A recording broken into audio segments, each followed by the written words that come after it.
It's time to get your morning started with the news you need to know. News update. This is what's trending with DJ and PK. Hashtag Utah Jazz. The biggest issue for us tonight, obviously, was protecting the paint. They had 76 paint points, and a lot of that was our physicality on the ball, guarding screeners. We weren't physical enough with the screeners when we were switching, and they were able to get behind us. There's Will Hardy after the Jazz play what I believe we call a Kinahan game around these parts. This is what PK wants, a competitive game. Young guys play a lot of minutes. We learn a little something about them, or maybe reinforces something we've learned about them.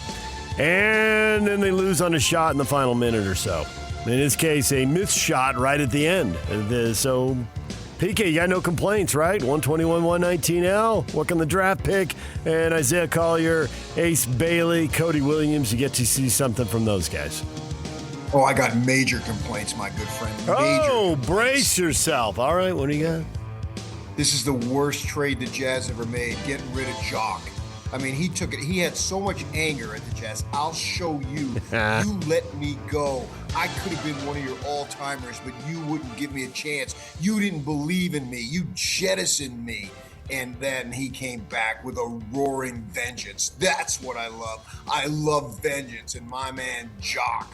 Don't dock the Jock. That's what I kept thinking throughout the entire game. Do not dock the Jock. Well, he's just one of those superstars they were afraid wouldn't resign here, PK. Again, and I got to say this, man. I know it hurts, and I'll take some abuse, but never, under any circumstances, trust an Australian. Nice. Nice shot at Joe, wherever he is. Exactly. In the great beyond. The great beyond. Which is now known. Is the Eastern Conference? Is now known as Minnesota. Oh, okay. All right. He is in the West now. Why can I not figure that out? Why is Minnesota in the West? Shouldn't Minnesota be in the East? Geography. Some may ask why it's in the U.S., but that's another question. I have heard that. Trading Minnesota for, is it Alberta? There's something about that. Whatever. I'd go Toronto. Seriously, this is what you wanted. This is what you wanted. 48 minutes for Isaiah Collier. Now, the 25 points and 11 assists is going to be a little bloated because of 48 minutes. You used to complain about the per 48 minutes. Like, that doesn't tell me anything because people don't play 48 minutes. Sure enough, now it's per 36 minutes. Somebody figured that out. You were ahead of the analytics MIT people. One time I was looking at Oscar Robertson's career stats, and there was I think it was a playoffs run, which was extended. He averaged 48.5. So it can be done. I mean, basically, I have no problem calling Isaiah Collier instead of the Big O, the Big I. There it is. 25 points, 11 assists, 7 rebounds. He nearly matched Yusuf Nurkic there and put a triple-double in the book. Nearly. Didn't quite get there, but impressive. Yusuf who? DNP, coach's decision. Keontae George, DNP, left ankle. Kevin Love. Yeah, and then they sat Collier. Yeah. DNP illness. And Markkanen sitting down in the third quarter. Whoa, we might win this game. Get that guy out of there. So he gets 18 points in 23 minutes. He had it going.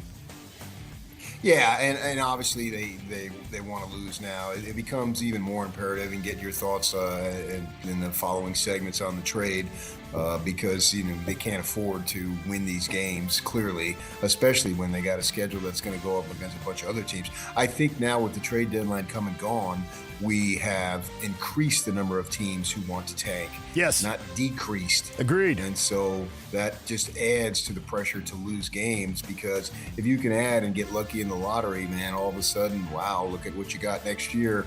And so the good thing is, and we can get to this later, obviously, that is we know that the rest of the season, the tanking can be more easily stomached, I guess, or digested, because we know as soon as the last game ends in the 82-game season, it is over.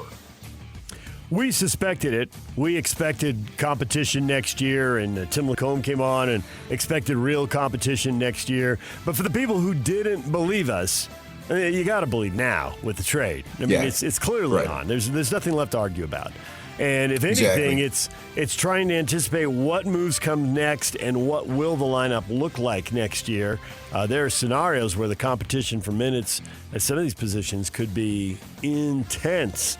And it'll just make it imperative that the young guys have a big summer. Exactly. And I thought about some of the lineups that they could have, and there's still moving parts, so who knows. But you look at where they could be headed here, and it just reminded me of old Steve Cleveland line when he was rebuilding the team. I don't have subs, and all the starters know it.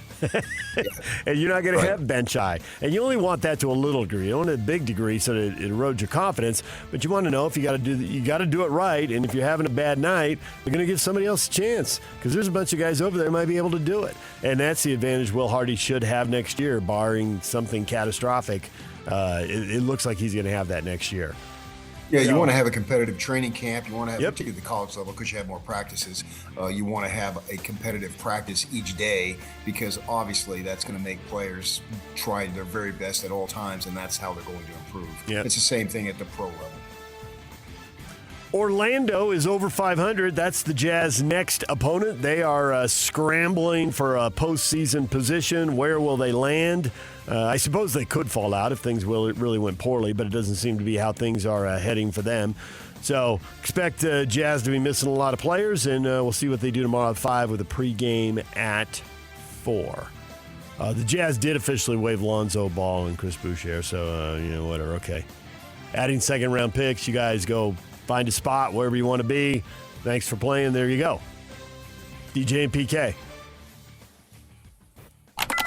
Hashtag NBA. All right, here you go, PK. Right back to what you were just saying. It is clear that there are more teams that are no longer prioritizing this season. The Clippers, and we knew obviously they made the one trade there as they sent James Harden on the way. Now they sent Zubac on the way.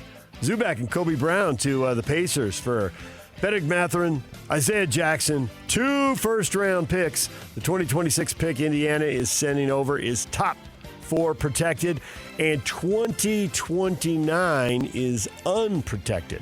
So that suggests the Clippers don't think they're going to be in a long rebuild, but they're going to be in a rebuild here. A team the Jazz might be moving past next year. Let's see what they do. Okay, yeah. Have you heard anything? You've heard a little bit. There's obviously a little bit of speculation about a suspension because the salary cap rules may not have been followed by the Clippers. And so if they end up sitting, their best player, have to sit, if the NBA sits him for them and Kawhi Leonard's gone for a while, then how bad will they get? And will it go into next season, which obviously could impact, a team the Jazz might be moving past? We'll have to see. I wonder. I didn't know if you'd heard anything about if the suspension was going to come down this season, if it was going to go into next season. Just that it's possible, and it's still obviously being investigated, so we'll have to see. The way I look at it for next season, the Clippers are not even a factor in the Jazz mind. I'm expecting the Jazz to be better than them. Yep. It's how good. It's not are the Jazz going to be good, it's how good. Yes. I can see why you're thinking that. I can see why a lot of people are thinking that right now. The Bucks did decide to hold on to Giannis Antetokounmpo. I was in San Francisco the last couple of days, surrounded by Warrior fans. One of my college roommates in particular goes to a bunch of games and is way into it. And, what does this trade mean? It means the rebuild is on. The coach's deal is up this year. He doesn't seem to be coming back. The star player's deal is up next year. It's rebuild time. And the whole thought was when they made the trade, they'd given up on Giannis. Like, Giannis isn't going. And there were stories there that, hey, the Warriors don't think they're going to move him. So I don't know what it was, 18 or 24 hours before the deadline, whenever they pulled the deal on the move they made. And sure enough, they're right. The Bucks hold on to Giannis Antetokounmpo past the deadline. So expecting a summer of intrigue. Where will Giannis go? Who gets Giannis Antetokounmpo? And what is the price tag? Hashtag. Memphis couldn't move Ja Morant either, and we know about his off-court issues, and we know about his injuries, and we know about his massive contract. So not surprising they couldn't find a taker for him. Seemed to be a lot of things working against a deal there. Also, Luka Doncic suffering a left hamstring injury in the second quarter. Now the Jazz gave up the Laker pick. You do wonder next year, assuming LeBron retires, if Doncic gets hurt or sits out a bunch of games, what will that Laker pick look like? Well, it looked like something for somebody else now. The Jazz went all in on Jaren Jackson Jr. But you do wonder. But again, there's a team. Man, they could be in front of all 4 California teams next year, depending on how things break, PK. That doesn't take a lot of imagination. Yeah, I can buy that. We got to see. We got to see how it works out. Yeah. DJ and PK.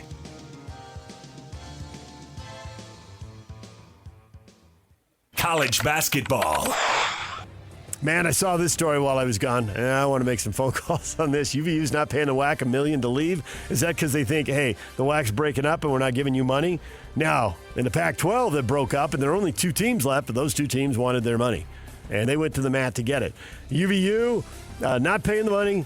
They got a $1 million buyout to move to the Big West next year. So the WAC has said you can't play in the conference tournament. You can't have the automatic bid to the NCAA basketball tournament. And now, because you're not a member in good standing, you can't even be on ESPN+. Taking away the streaming deal from them, PK. Take that. No, are they getting disfellowshipped or excommunicated?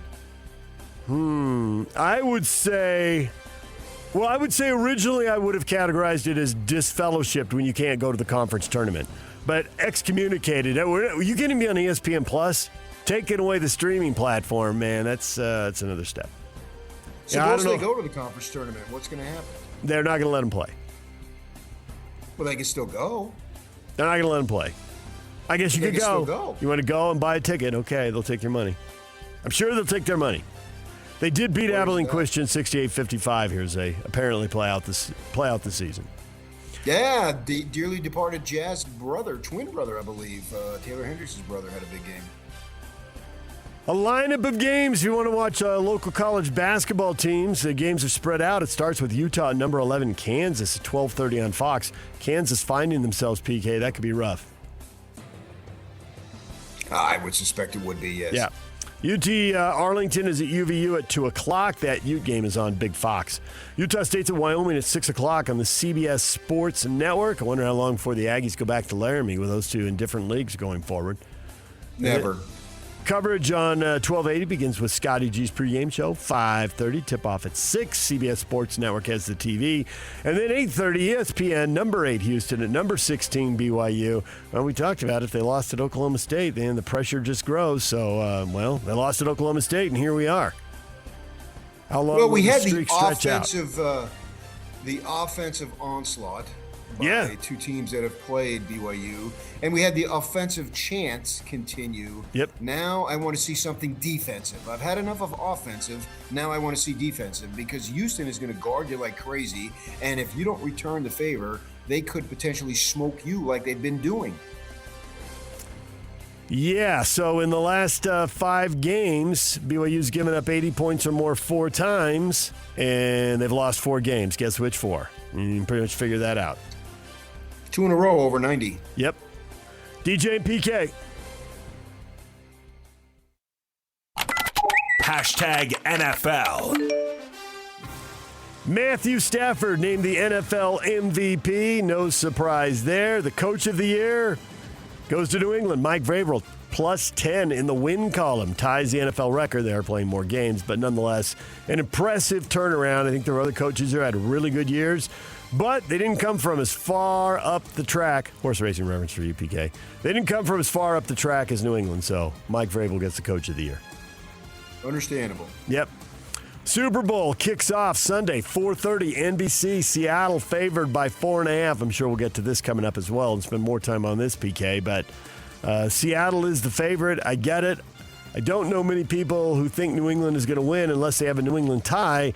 I'll pick Seattle, but I don't know why people are quite so down on New England. It seems like either team could turn the ball over a few times and the game could go the other way. So if nothing else, that's sitting out there. Yeah, I don't care about that. I'm just about the halftime performance. No one believes that, PK, but thanks for saying it out loud, even though it's not true. Thought you were about truth. I find it just, it's junior high in me, but I find it that the 66-year-old commissioner has to tell us and use the phrase, Bad Bunny. For whatever reason, I find that humorous. To see grown-ups saying Bad Bunny. Yeah. That's a Bad Bunny. Bad Bunny. Let's welcome Bad Bunny. Why can't you be Good Bunny? The NFL Hall of Fame class for 2026. Drew Brees, Larry Fitzgerald, Luke Kuechly, Adam Vinatieri, Roger Craig. Brees and Fitzgerald were in their first year of eligibility. Sure enough, Roger Craig on that senior ballot list sneaks in, even though the coach and the owner on the ballot didn't. The Patriots guys, Bill Belichick and Kraft, they didn't get in, but one of the five in the group did, and it's Roger Craig, who was a three-time champ and had 1,000 yards rushing and 1,000 yards receiving in the same year. So there you go. He's in. Worm well. Larry Fitzgerald, you can attest to it. Arizona, the whole state loves him, as does the whole city of Pittsburgh because he played his college ball at Pitt. Yeah, absolutely, man. He's a Valley favorite, no question about it. I went to the World Series, and there he was sitting right over to my left. He's everywhere. He was at the Phoenix Open. He was a buddy of John McCain's, and he just seemed to be someone that gets along with everyone, and obviously he was a phenomenal player. And plus, I saw a list of the quarterbacks he had to play with, and my gosh, it is not Steve Young and Joe Montana by any stretch. No, it's a much longer list for starters. Certainly not as accomplished either. Right. The Dallas Cowboys going to open the season in Rio, in Brazil. How about that? The Rams and Niners are going to Melbourne, and because of the travel, everyone expects that's week one. Do they get a bye week two to come back? I mean, they get an extra day. They usually play on a Friday. So, jet lag. I don't know what they're going to do. Yeah, play those guys next. DJ and PK. Hashtag college football.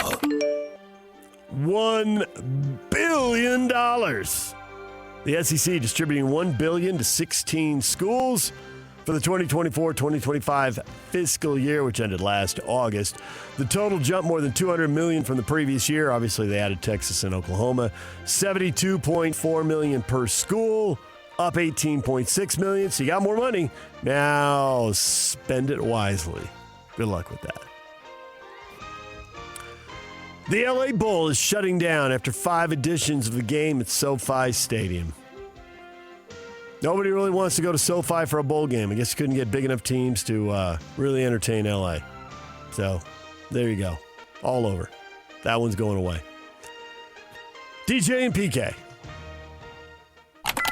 Hashtag Major League Baseball. Scuba wins, Tigers lose. Landmark arbitration case, $32 million. Tariq Skubal hits it big, PK.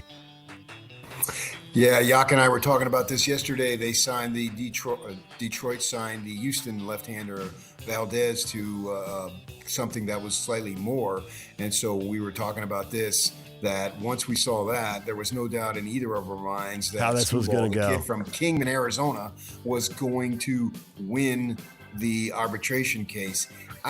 I think now with this money, he could buy 2 houses in Kingman, Arizona. You could buy probably 500 houses in Kingman, Arizona. You can buy all of Kingman, Arizona. Yeah, he's a heck of a player, so cash in while you can, man. Why not? Yeah, you never know with the arm problems and all of that. Now, arbitration, this is just a one-year deal. You figure, Right. Does he end up a Dodger, a Met, or a Yankee? Well, I think it's clear he wants to pitch for his home state team, so we know where that's going to end up. Aha, but he also rooted for the Oakland Athletics because he was born in Hayward before he grew up in Kingman, so he's going to want to pitch for the Athletics in Vegas, so they're going to be paying money. Actually, that would not be that far away. Kingman, having made that trip many, many times, is about 100 miles from downtown Vegas. So that would be his hometown team in terms of closest association. Yeah. Indicted Guardians pitcher Emmanuel Clase is accused of throwing suspicious pitches to benefit bettors in at least 48 games over 2 years, significantly more than initially revealed by federal prosecutors. And he was good, PK. He had a chance to make big money. There's no way he could be getting what he could have made in a contract. It didn't make any sense, but here we are. Yeah, we see bad decisions sometimes. Yeah. This is when you weigh risk reward, and obviously that stuff is illegal anyway. So you shouldn't be doing it no matter what, under any circumstance. But if you look at it, consequence and reward, it's so far imbalanced that it really makes no sense. Because yes, he was an outstanding pitcher, and now I would assume that he's going to go the Trevor Bauer route, and we'll never hear from him again in the MLB. Yeah. It made me wonder, sitting in an airport killing time with nothing to do, did he make one small $5 bet and then they had him and pulled him in and he hated every second of it, but he figured he was compromised and busted after one small bet? And don't even start. I was trying to think of plausible ways that could escalate it, and maybe there is nothing to it. Maybe he just did it. Who knows? Yeah, I have no idea. Yeah, I don't either. The line of thinking there. Yeah. DJ and PK.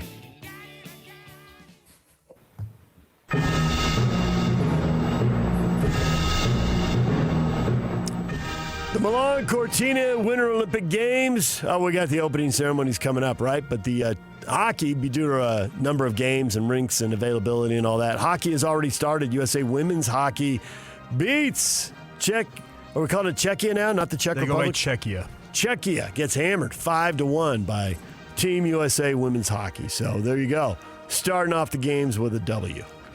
Czechia Rama? Sure.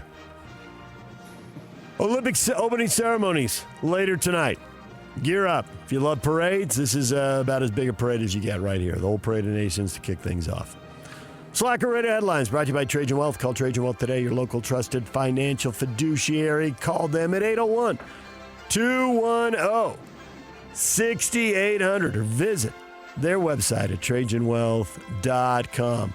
Coming up, Kevin Graham talking Super Bowl, 8 o'clock. David Locke talking Jazz at 8:30. DJ and PK, we're talking Jazz next. That is the question of the day. A week long full of Jazz activity and NBA activity. We will get to it all right after the break. But first, John is here from J. Brooks Jewelers. And I suppose it's just pure coincidence that today is February 6th and Valentine's Day is February 14th, and you would be here in 8 days in advance of Valentine's Day. I'm trying to help us out. There it is. Help guys out. Don't have any ideas? Jewelry's always an idea, guys. Well, it's a big holiday for us not to mess up. Our sweethearts are expecting us to do something. Mm-hmm. Well, we're going to do something just for our daughters. And when I have 3 daughters, and now I have a couple of granddaughters, they're all expecting a little something from Dad. So we do a little something like that. But the most important person, of course, is your wife or your girlfriend or whoever that might be. Maybe you don't have one of those, so it's your mom. Whatever it is, we have something at J. Brooks that we have curated a collection that makes it for every different price point, whether you want to spend $75 to $100 on something fun for the girls, or you want to spend something that's a once-in-a-lifetime gift for your wife or girlfriend. We have those things also. And when you jump on the website at jbrooksjewelers.com, you just get a kind of a quick little insight, any specials that we have. And we have a new corner there that's what we call in the collection corner. Mm-hmm. So if you're looking for something that's real value, and I don't know if you've been paying attention to gold prices, but gold prices I've heard they're up. They're a little crazy. Last week they jumped all the way to $5,700. When I got married, they were $250, just to give us an idea. Mm-hmm. So we have a lot of things that are sitting there that were bought at $1,500, $2,000, $2,500 gold, that are now marked down in a collection and marked down at 40, 50, 60% off. So there's also some really great values. So whatever the situation, wherever you are in life, and of course, a lot of guys, this is a great week to get engaged. And so for the guys who are getting engaged, even if you want to do something, if we get together today and tomorrow, there's still time to do some degree of customizing. All right. If we want to do something special that way too. So whatever your situation, J. Brooks Jewelers, Murray, Lehigh, and check us out at jbrooksjewelers.com. I think you'll find something that makes it really easy for you to be the hero. And don't mess this holiday up, as I've said many years. This is a great holiday to get right. J. Brooks Jewelers. Check them out. Murray and Lehigh. DJ and PK. It's 97.5, the KSL Sports Zone. Love is in the air, and the Zone is ready to help you become a Valentine's Day MVP. Listen to 97.5, the KSL Sports Zone, and online at KSLSports.com for your chance to win 2 Grande Minky Couture blankets. Keep it locked on the KSL Sports Zone and be Valentine's MVP. Presented by Minky Couture on 97.5, the KSL Sports Zone. The KSL Sports Zone and Beehive Meals are honoring people that impact youth sports in our communities. Nominate the youth sports volunteer you know for the Beehive Meals Hero of the Week, KSLSports.com/contest. And listen every Thursday afternoon to JJ and Alex for the winner. It's the Beehive Meals Hero of the Week.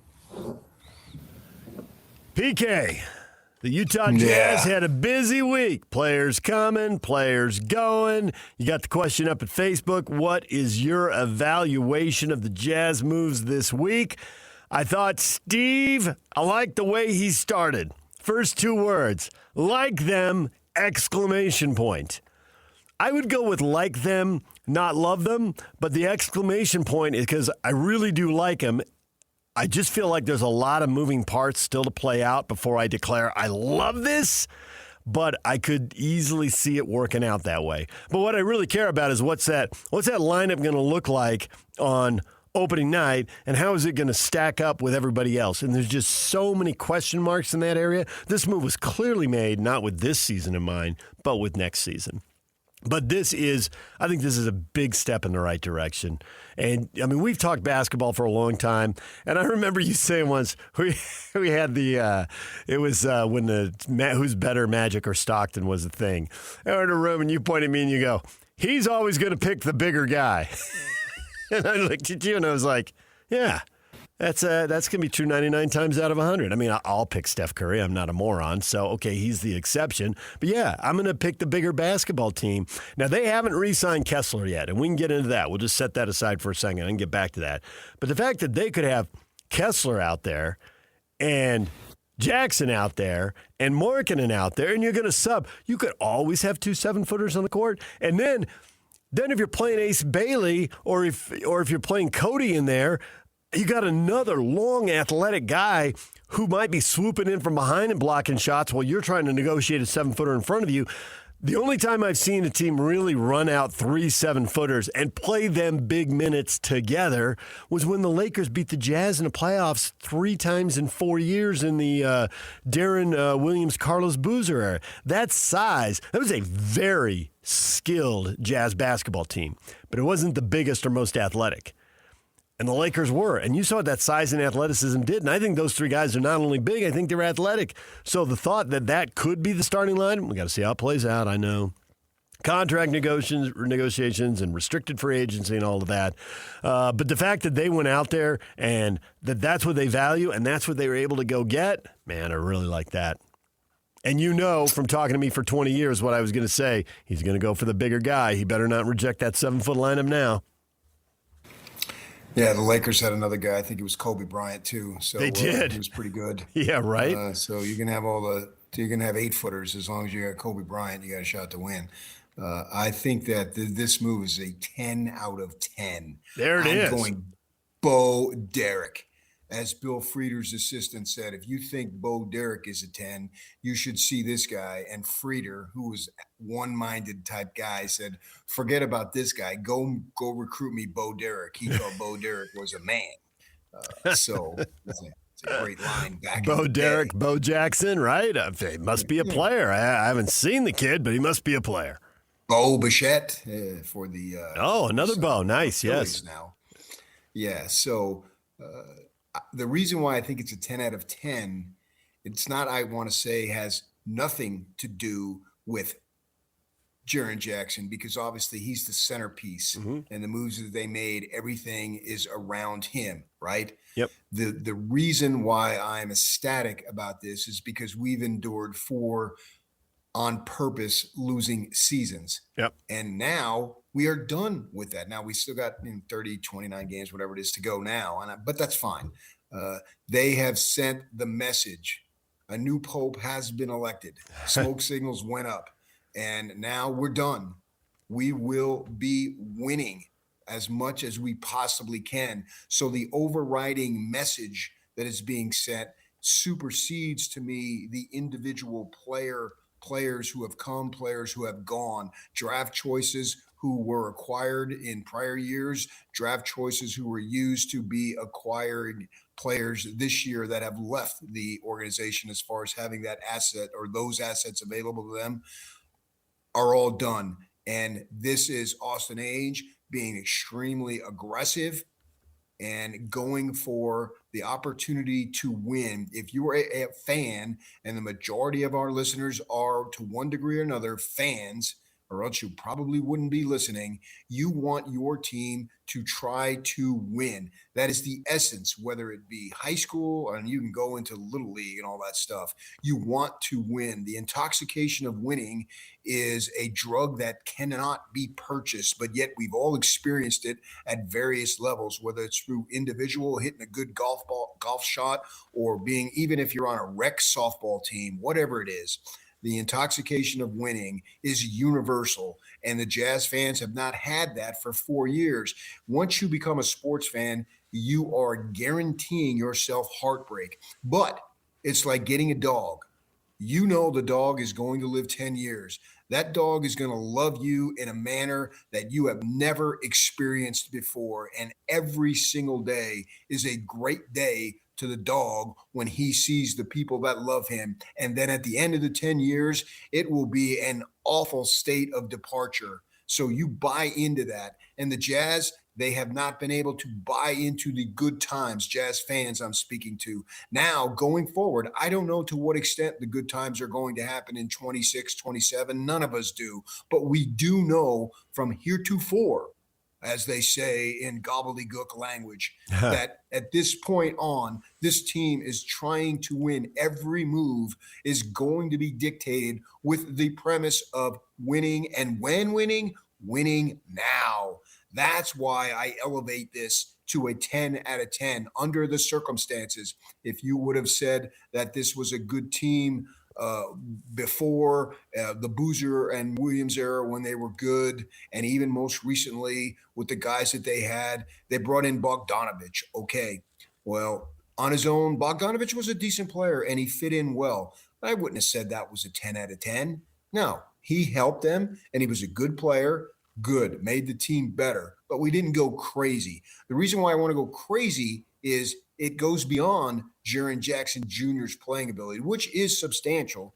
We have issues with his rebounding. I have issues with his salary. He's going to be a $50 million a year player, so you have to get that type of production. But I just like the signaling that it sends is that we're done, people, and from here on out, we're going to strive to have good times. And I care about the fans, right? I'm not going to have Hatbacks kind of money. I'm not going to have these players kind of money. I'm not going to have the coaches kind of money. I don't understand how that would work. I can't comprehend having no financial worries at any point now going forward. That's what they've got. Good for them. My contention and representation is from the fan base, and the fan base now can feel good about the franchise trying to win again. I think they're going to pass some teams in the standings next year. How many remains to be seen. That'll be part of the fun next year. But, man, some of them are definitely in the rearview mirror. A bunch of them are probably in the rearview mirror. I'm expecting a big step forward.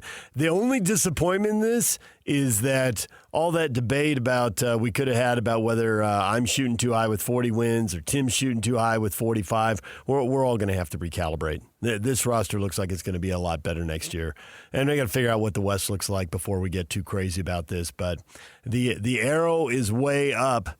If you want an old school song for this, PK, because I know you love to have songs and themes and all that, Dylan, the times they are a-changing.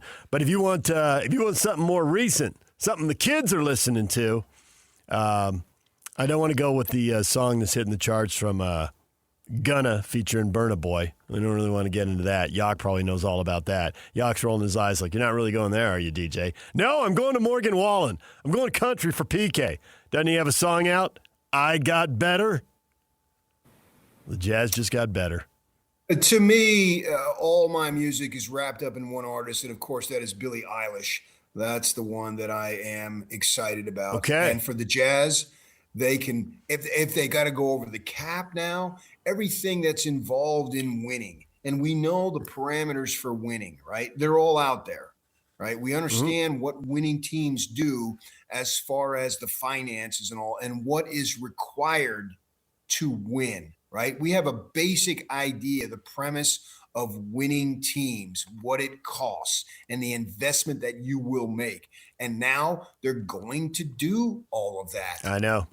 I'm not saying they're going to win the West or any of that. This can't know is a that yet. process that's going to be developed, and we'll see about the draft pick and some other moves. Yep. Austin Ainge did not come here to lose. He just didn't, right? And I had some communication with him, and he's talking about how busy everything is. And once he told me that the word was swamped, I knew something's coming down. I didn't know what. Certainly not intimating that, boy, I knew Jaren Jackson was on the table and the Jazz were going to get him. I did not.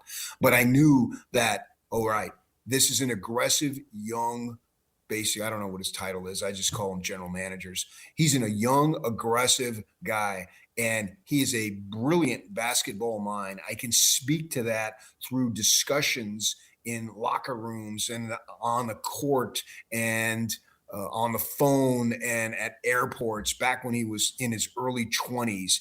And so this guy is not going to try to take a backseat to anyone. And so I knew something was coming down, and multiple things have come down. And they gave up these draft picks, which were so precious to them, rightly so. And they realized, and they knew this all along, it's not that they needed to some come to Jesus moment. They already knew it. Hey, that's why we've got these draft picks. The likelihood of drafting everybody with these picks was unlikely, and they knew that those are big-time assets, and it can help them get better and improve. So they parted with them. It's every sign that I see in the last 48 to 72 hours shows we're in. The Vegas push the chips in. And for me as a sports fan, that's exactly what I want to hear, what I want to see. And we got it. Now we get to see how it is. And then next year when we come in and the Jazz lose 121 to 119 to the Hawks or win 121 to 119, we can evaluate it legitimately. Right. It's pointless to evaluate last night's game when Nurkic doesn't play. Markkanen's a cheerleader in the fourth quarter. It's basically an exhibition game. We get that. Well, next year, we're done. They're going to sit some guys. Not everybody's going to play 82. I understand that. But the idea is they're going to win. And I would venture to say, going forward, now, there's 3 reasons why Markkanen wouldn't play in the fourth quarter. 1, he's hurt. 1, they're killing a team. Or 1, they're getting slaughtered. I can't think of any other reason.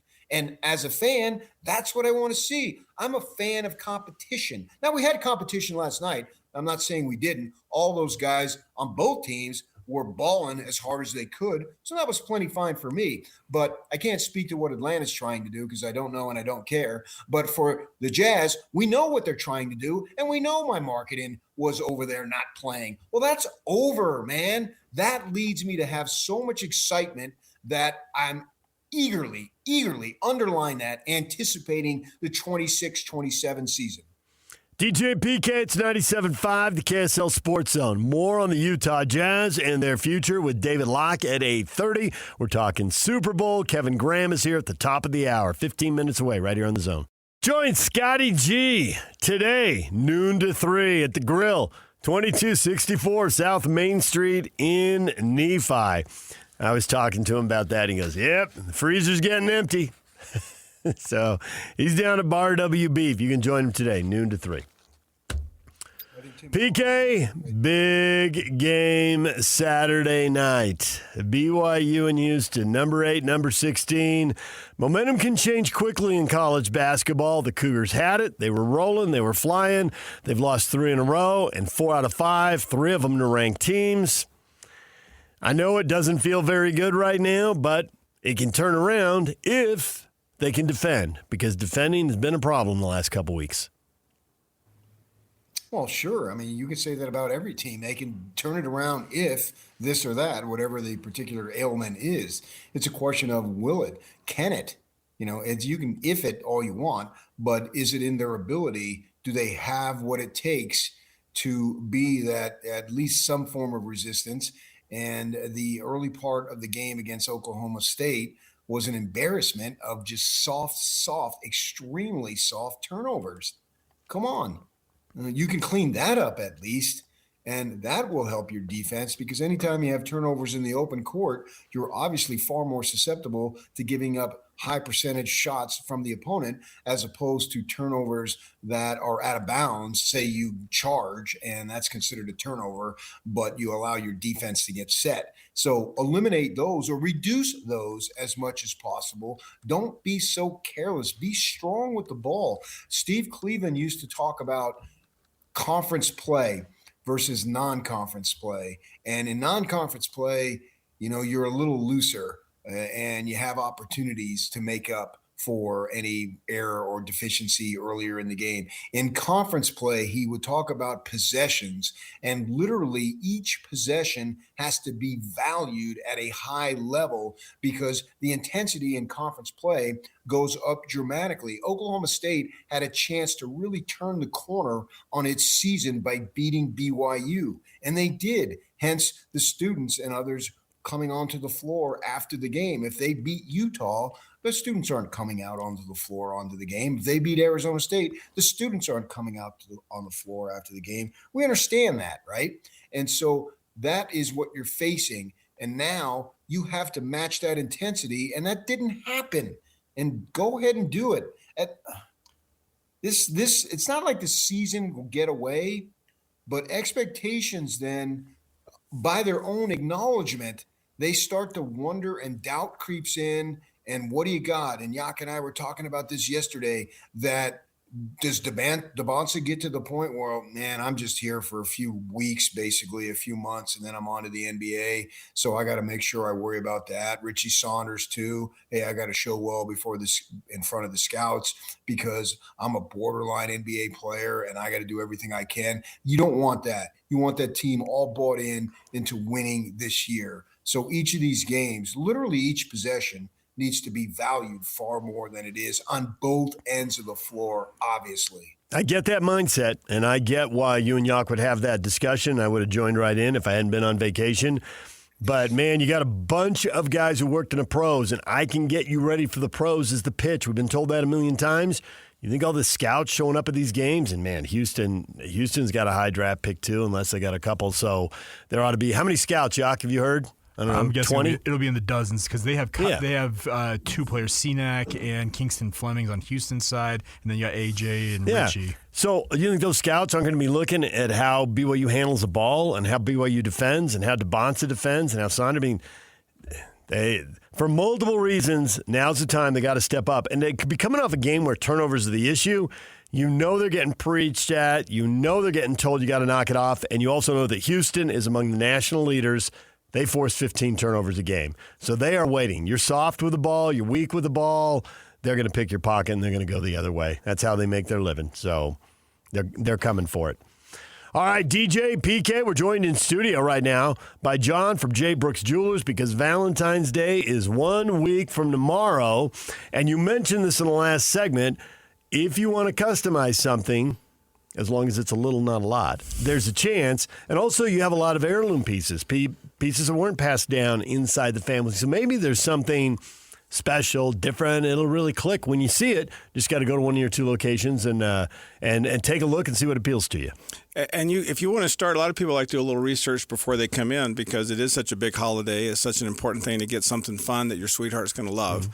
So at jbrooksjewelers.com, our website's an easy place to start. We have a brand new person who is adding daily pieces every single day, and so whether it be from the collection of J. Brooks that we've gathered together with our buying team, which is all female, I might add, so women know what women want. Or two, whether you come into the end of collection, which is on the website, which shows all kinds of great values. Or three, the vintage pieces, which have come in to us from different families, different circumstances, things that are kind of a retro piece out of the 80s and 90s, or pieces that go all the way back to the 1920s.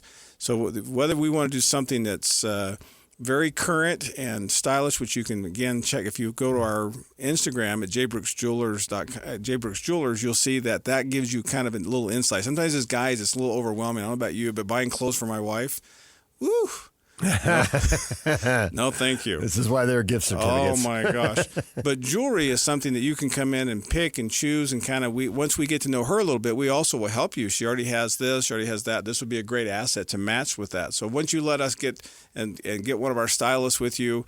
Our entire team is female. They're so good at helping the guys shop and to make you look really good. Our job is to make you look good. Mm-hmm. It's a guy listening, and for the ladies listening, to make sure that the guys get what you want. And if for some reason we have a disconnect, we will exchange and fix that. The custom part is easy. If you want to add a band and you want to do something to match your 5 kids, and you want to have 5 stones. And you want to have it we have it in white, but you want it in yellow. A lot of times those things can be done really quickly. So with customizing those kind of simple things, parts that are already in place, it's just a matter of getting your metal, your number of stones, those kind of things, pretty easy to do. And still in time for Valentine's Day, which is a great holiday. We also, with every purchase, we have, just to make it easy for you for one stop, we have chocolate. Every purchase comes with a dozen roses, so you can pick out and have that right at the street. Whoa. This is important information. What are you doing? Hold on. John, you got to lead with this. Right. Let's go. This is the hat trick. We're going to give you. Nice. Very simple. We're going to give you the chocolate we have for you. We have the roses, and, of course, we have the jewelry. So when you come home, you are the hero, which is our job. And you want to do that because Valentine's Day is a day you just don't want to mess up, and our job is to make you look good. Valentine's Day, 1 week from tomorrow, Jay Brooks Jewelers has the jewelry, has the chocolate, has the flowers. Visit them online at jbrooksjewelers.com. DJ and PK, it's 97.5, the KSL Sports Zone.